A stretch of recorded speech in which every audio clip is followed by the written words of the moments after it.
नमस्कार मध्य प्रदेश पुलिस के भावी जवानों, कैसे हैं आप लोग। आज के इस वीडियो में अपन लोग एमपी पुलिस एग्जाम स्ट्रेटजी को लेकर चर्चा करने वाले हैं कि भाई हम कैसे पढ़ाई करें, स्मार्ट वर्क क्या होता है, हार्ड वर्क क्या होता है, कैसे हम काम करें ताकि हमारा जो है एग्जाम इसी बार में निकल जाए। पिछली बार हम 2 नंबर से रह गए थे, कोई 10 नंबर से रह गया था, मतलब फेल हो गए थे या कुछ भी हुआ हो, तो इस बार हम क्या करें। भाई मेरे पास 4 बार ये परीक्षा पास करने का अनुभव है, 2016, 17, 23 और 25। अपने अनुभव को मैं साझा करने वाला हूं और कहते भी हैं कि दूसरों के अनुभवों से सीखना चाहिए। हम खुद पर ही प्रयोग करते रहेंगे तो ये जिंदगी छोटी पड़ जाएगी। अब बहुत लोग तो ये कहेंगे जब तुम इतने अनुभवशाली हो तो फिर तुम्हारी नौकरी खुद क्यों नहीं लगी, अगर इतने ज्ञानी हो तो दूसरों को ज्ञान बांट रहे हो। देखो दोस्त, नौकरी नहीं लगी इसलिए हमारे पास अनुभव है, अगर लग जाती तो हमारे पास अहंकार होता। और आप देखते होंगे 90% नौकरी वाले लोग ऐसे हैं जो सीधे मुंह बात तक नहीं करते अपन बेरोजगारों से, और खासकर अगर अपन गरीब घरों से आते हैं तो। मैंने एक चीज और देखी है, बहुत सारे दोस्त जो अपने साथ रहने का नाटक करते हैं, खुद छिपकर पढ़ लेते हैं। वो कौन सी किताब से पढ़ा है नहीं बताएंगे, कौन से कोर्स से पढ़ रहे हैं, कौन सा सर की वीडियो देख रहे हैं नहीं बताएंगे, किस लाइब्रेरी में जा रहे हैं ये तक नहीं बताएंगे। वो तुम्हें ऐसा रिएक्ट करेंगे, तुम्हारे सामने से बिल्कुल पढ़ते ही नहीं है। तो मतलब इससे भी कुछ खास फायदा ना होता नहीं है। मेरी नजर में जो मैंने किया है आप उसको दोहरा सकते हैं। भविष्य के आप पुलिस वाले हैं, समझ जाएंगे क्या अच्छा है क्या बुरा है। कोई आपका अलग से खर्चा नहीं है, कि मैं आपको कुछ बेच रहा हूं। आपको अच्छा लगे अपने आप पर लागू करके देख लीजिए, 2-4 दिन में आपको समझ में आ जाएगा कि ये टाइम वेस्ट हो रहा है, इसमें बर्बाद हो रहा है या फिर आप में इंप्रूवमेंट दिख रहा है। चलिए शुरू करें। सबसे पहले जो प्रश्न रहता है कि भैया पुलिस का जो है पेपर आ गया, लगभग 1-1.5 महीने पेपर संभावना है कि हो जाएगा, शुरू हो जाएगा। तो कहते हैं कि अब इतने कम समय में हम कितना ज्यादा समय पढ़ाई को दें, कितने घंटे प्रतिदिन पढ़ाई करें ताकि अपना जो है काम बन जाए। इस बारे में मेरा मानना है कि अगर आप पढ़ने पर ही उतारू हैं तो घंटों का क्या फिर घंटा देखना। बाई चांस अगर आप इस जुगाड़ में हैं कि हम पढ़ाई का नाटक कर रहे हैं, घर वाले कहीं ना कहीं अच्छा रिश्ता करा देंगे, किसी अच्छी लड़की से हमारी जो है शादी हो जाएगी, या फिर हमारे आसपास में समाज में इज्जत बनी रहेगी कि हाँ फलाने का लड़का जो है पढ़ रहा है, तो वो एक अलग चीजें होती हैं। सीरियसली अगर आप पेपर पास करने के लिए पढ़ रहे हैं, अगर आप उसी पर हैं, तो घंटों का क्या घंटा देखना, भाई पढ़ो जितना ज्यादा हो सके। लेकिन एक और चीज मैं यहाँ जोड़ना चाहूंगा कि अगर आप सिर्फ हार्ड वर्क करेंगे तो इससे कुछ खास फायदा होता नहीं। कहावत है ना कि मेहनत के हैं 4 आना और बुद्धि के हैं 12 आना। एक मजदूर जो दिन भर मेहनत करता है, पसीना बहाता है, उसकी सैलरी या उसकी वेतन काफी कम होती है एक इंजीनियर की तुलना में। इंजीनियर ने क्योंकि अपना दिमाग लगाया है, भले ही उसने उसका नक्शा बनाने में उतना मेहनत नहीं करी होगी जितना एक बेलदार काम कर रहा है, लेकिन सैलरी उसकी फिर भी ज्यादा है, तो उसने दिमाग का खर्च किया है। वो भी कर सकते हैं। अगर आप यूट्यूब से मान लो पढ़ रहे हैं या किसी और ऐप से पढ़ रहे हैं, आपने शाम को डिजिटल वेलबींग में देखा कि आज तो आपने भाई 6 घंटे इस ऐप को चलाया, मतलब आप संतुष्ट हैं कि 6 घंटे पढ़े, लेकिन आपने सीखा कितना है। तो ज्यादा समय बिताने से अच्छा है आप अच्छी चीजें पढ़ें, अच्छी जगह से सीखें। फिर आता है भाई सबसे जो मुद्दा रहता है मेन, वो है मैथ का। मैथ को हम ना 2 पार्ट्स में डिवाइड करते हैं।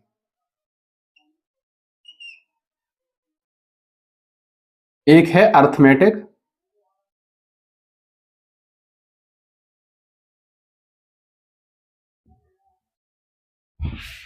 और दूसरा है एडवांस। अर्थमेटिक मैथ जो होता है, अर्थमेटिक लगभग आपका 80% आपको देखने को मिलेगा, बेस होता है यही, और एडवांस 20%। हालांकि इसकी ईएसबी के किसी भी पेपर में कोई भी ये दावे के साथ नहीं बोल सकता है, क्योंकि बहुत सारी परीक्षाओं को लेकर ये अनुभव है कि इसमें ऐसा हो सकता है, रहा है। कई परीक्षाओं में ऐसा हो जाता है किसी एक ही टॉपिक से 5-5, 6-6 प्रश्न आ रहे हैं, अगली ही पेपर में उससे एक भी प्रश्न नहीं आया। ऐसी भी मुसीबतों का आपको सामना करना पड़ेगा। जो पहले पेपर दे चुके हैं आप इस चीज को समझ रहे होंगे, जो नए नए अभ्यर्थी हैं वो शायद नहीं समझ पाए, लेकिन चूंकि मुझे देखने वालों बहुत सारे भाई बहन तो ऐसे हैं कि मुझसे ज्यादा नंबर आते हैं, वो इस चीज को समझ रहे होंगे कि कुछ भी फिक्स नहीं है अपने यहाँ पर कैसा पेपर आना है। लेकिन अगर आप अर्थमेटिक 80% जो कि अच्छे से आप कवर कर पाएंगे तो ये आपको नींव मजबूत कर देगा यहीं से। रहा बात एडवांस की, इसके भाई साहब फॉर्मूले केवल तुम याद कर लो। अगर इसके 10 प्रश्न आए ना, और अब कहीं कोई स्पेलिंग में गलत लिख जाए तो उसको लेकर टोंट मत मारना यार, अंग्रेजी में तो वैसे अपन तंग है। फॉर्मूला सूत्र याद कर लो। अगर कहीं 10 प्रश्न एडवांस किया है ना तो 8 ऐसे होंगे जो डायरेक्टली फॉर्मूला बेस्ड होंगे, आप सिर्फ सूत्र रखेंगे और जो है आप अपना आंसर निकाल पाएंगे। कई बार तो ऐसा होता है कि अर्थमेटिक में कुछ एडवांस लेवल के प्रश्न रहते हैं जो बहुत समय खाते हैं, कई बार तो एक प्रश्न में 5 मिनट लग जाता है। तो अगर आप समय आपको ज्यादा लगता है ना, तो प्रैक्टिस सेट ज्यादा से ज्यादा लगे, जितने ज्यादा हो सकते हैं उतने ज्यादा। किस टीचर से पढ़ें? बहुत अच्छे अच्छे टीचर्स हैं, आप किसी से भी पढ़ लीजिए जिससे आपको समझ में आए। जरूरी नहीं है कि जो मुझे समझ में आ रहा है वो आपको भी समझ में आए। तो लेकिन प्रैक्टिस ज्यादा से ज्यादा कीजिए। साथ ही साथ ऐसा भी हो सकता है कि एक टॉपिक किसी टीचर ने आपको बहुत अच्छा समझाया, इसका मतलब ये नहीं है कि दूसरा टॉपिक भी वो आपको बहुत अच्छा समझाए। अगर नहीं समझ में आ रहा, दूसरी जगह से पढ़ लीजिए। और मेरी सलाह तो यही है कि आप ना टॉपिक वाइज पढ़िए, ये किसी और टीचर से पढ़ लिया, वो किसी और टीचर से पढ़ लिया, ये शायद ज्यादा काम करेगा। इसको हटाते हैं, क्या बना रहे हैं। दूसरी चीज है अपनी रीजनिंग। भाई रीजनिंग कहां से पढ़ें? रीजनिंग भी तो बहुत जरूरी है। ऐसा ही रीजनिंग में गुरु फिक्स नहीं है। जैसे 2023 वाले पेपर में अगर किसी दिन पेपर कटिंग से प्रश्न आए हैं तो उसी से 5-5, 6-6 प्रश्न आए। किसी में वाटर इमेज से आया, सब 8 प्रश्न वाटर इमेज से आया। किसी दिन मिरर इमेज से आया तो उसी से आ गए। और ऐसा नहीं है कि जैसे आज किसी ने कहा कि भाई कैलेंडर के 4 प्रश्न आए थे, अब लोग लगे कैलेंडर रटने, यूट्यूब वाले वही सॉल्व करा रहे हैं, ये पढ़ लो वो पढ़ लो, 1 घंटे में सारा काम हो जाएगा, फलाना ढकाना, टाइम बर्बाद करें। अगले दिन कैलेंडर से एक सिंगल प्रश्न भी नहीं आया, मेहनत बेकार गई। तो कुछ भी निश्चित नहीं होता है, ये तो अपना अपना नसीब होता है। कई बार हमें हो सकता है हमें वाटर इमेज न कर पाते हो और मिरर इमेज बहुत जल्दी कर लेते हो। दोनों चीजें एक ही हैं, लेकिन हमारी व्यक्तिगत सोच भी हो सकती है। अगर आपको वीडियो टाइम टेकिंग लगे, जो कि है, तो आप इसको ना 1.5, 1.75 या फिर 2x की स्पीड में देख सकते हैं, ताकि आपका समय बचे। समय बचाना बहुत जरूरी है। ऐसे ही रीजनिंग में आप ज्यादा से ज्यादा प्रैक्टिस करें, प्रैक्टिस ही आपको परफेक्ट बना सकती है। और ये मैथ रीजनिंग दोनों चीजें प्रैक्टिस का ही खेल है भाई। इसमें अगर आपने प्रैक्टिस ज्यादा से ज्यादा की, आप बहुत ज्यादा समय बचा पाएंगे। रीजनिंग तो ऐसी है, एक सिंगल प्रश्न ऐसा नहीं होगा जो आप ना कर पाए, मतलब 2-4 प्रश्न छोड़कर, लेकिन उस समय में करना बड़ी बात है। आपको वही प्रश्न दे दिए जाए, आपके पास दिन भर है, आप घर पे हैं, करते रहो, आप सॉल्व कर लेंगे, मैं गारंटी से कहता हूं। लेकिन अगर आपको उसी लिमिटेड समय में वही प्रश्न सॉल्व करने हैं, कई बार तो प्रश्न ही 4-4, 5-5 लाइन का है, दिक्कत देता है। इसलिए आप जितनी ज्यादा प्रैक्टिस करेंगे, आपको उतना ज्यादा फायदा होगा। प्रीवियस ईयर पेपर सिर्फ 1 साल के नहीं लगाने, आपको 2025 के अकेले लगा लिए, जितने ज्यादा आप लगा सकते हो। सिर्फ पुलिस भर्ती के नहीं, अन्य जो भी समकक्ष परीक्षा हुई हैं, जैसे वन आरक्षक की परीक्षा हुई जो जेल प्रहरी वाली है, या फिर हॉस्पिटल असिस्टेंट की परीक्षा हुई, या फिर कोई और परीक्षा जिसमें जो आपको काम की चीजें मिले। जैसे मान लो किसी एग्जाम में इंग्लिश आई है, इंग्लिश का यहाँ काम नहीं है, तो कोई बात नहीं, इंग्लिश को छोड़ दीजिए, बाकी और जीके जीएस तो है, मैथ रीजनिंग तो है, वो चीजें पढ़िए। इसके बाद आती है सबसे महत्वपूर्ण है, और मैं तो कहता हूं कि भाई साहब सिलेक्शन ही इसी के दम पर होता है, वो है जीके जीएस। अगर 60 प्रश्न आए ना मैथ रीजनिंग के, तो मैक्सिमम लोग 50 तो कर ही लेते हैं। लेकिन जीके जीएस ऐसी होती है, जिसकी जीके जीएस अगर ज्यादा ही अच्छी है ना, फिर वो यहाँ रहता भी नहीं, उसके पांव थोड़ी जमीन पर टिकते, वो तो भागता है किसी और भर्ती की तरफ। ये तो अपन जैसों लोगों के लिए है भाई। तो जीके जीएस के लिए आप, अच्छा मैथ के लिए मैं एक चीज और बताना भूल गया, सारे मैथ और रीजनिंग दोनों के लिए सारे टॉपिक आप लिखिए अपनी नोटबुक में, पर्सनल डायरी बनाइए। जैसे आपने लिख लिए 10 टॉपिक हो गए आपके, जैसे A B C D E F G H, मैं भाई यही करता हूं, आई जी 10 टॉपिक हो गए।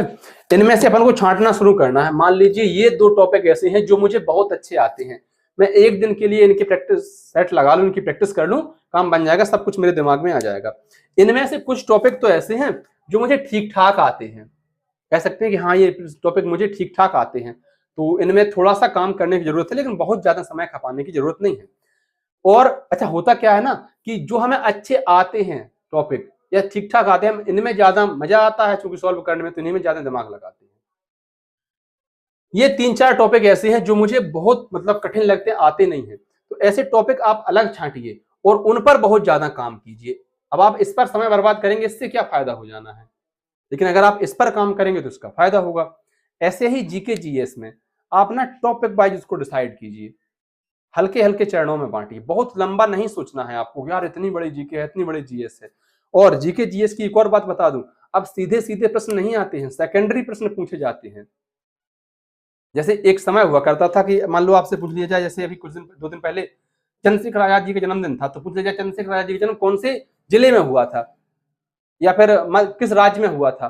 ये बातें छोड़कर आप पूछा जा सकता है आपसे किस तहसील में हुआ था, क्योंकि प्रश्नों की संख्या बढ़ रही है। शिफ्ट में बहुत ज्यादा शिफ्ट में पेपर होते हैं, प्रश्नों की संख्या चाहिए, सीधा सीधा प्रश्न नहीं पूछा जाता है, हल्का सा उसको घुमाया जाता है। तो आप उसके साथ फैक्ट्स पढ़िए, सिर्फ आप वन लाइनर्स के भरोसे नहीं रहिए कि आपने पढ़ लिया भारत 1947 15 अगस्त को आजाद हुआ था, बस। आजादी के पहले की पृष्ठभूमि भी आपको पढ़नी पड़ेगी, तब जाकर कहीं काम बनेगा। और GK, GS, science, current affairs, MPG के, भले ही आपको पिछली भर्ती में इसके करंट अफेयर्स और एमपीजी के ज्यादा प्रश्न नहीं दिखे, लेकिन हो सकता है इस बार पूछ लिए जाए। 5-7 प्रश्न भी अगर आ गए ना तो लंका लगा देंगे, यही तो इसको सिलेक्शन रुक जाता है। तो आप हर एक चीज को सेक्टर में डिवाइड कीजिए, छोटे छोटे चरणों में बांटिए, उसके बाद उस पर काम कीजिए। पढ़ने को तो बहुत सारी चीजें हैं, बहुत विस्तृत है, लेकिन जितना आपके काम का है आप सिर्फ उतना पढ़ें।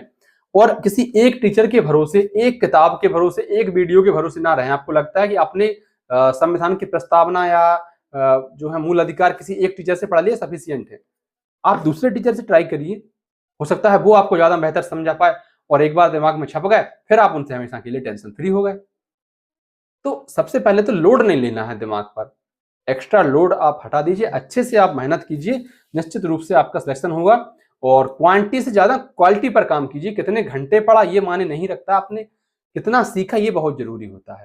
बाकी जैसा आप उचित समझें, वीडियो आपको अच्छी लगी हो, जानकारी आपको पसंद आई हो तो वीडियो को लाइक कर दें, अन्य जरूरतमंद साथियों तक साझा कर दें, चैनल पर नए हो सब्सक्राइब कर दें। आभार।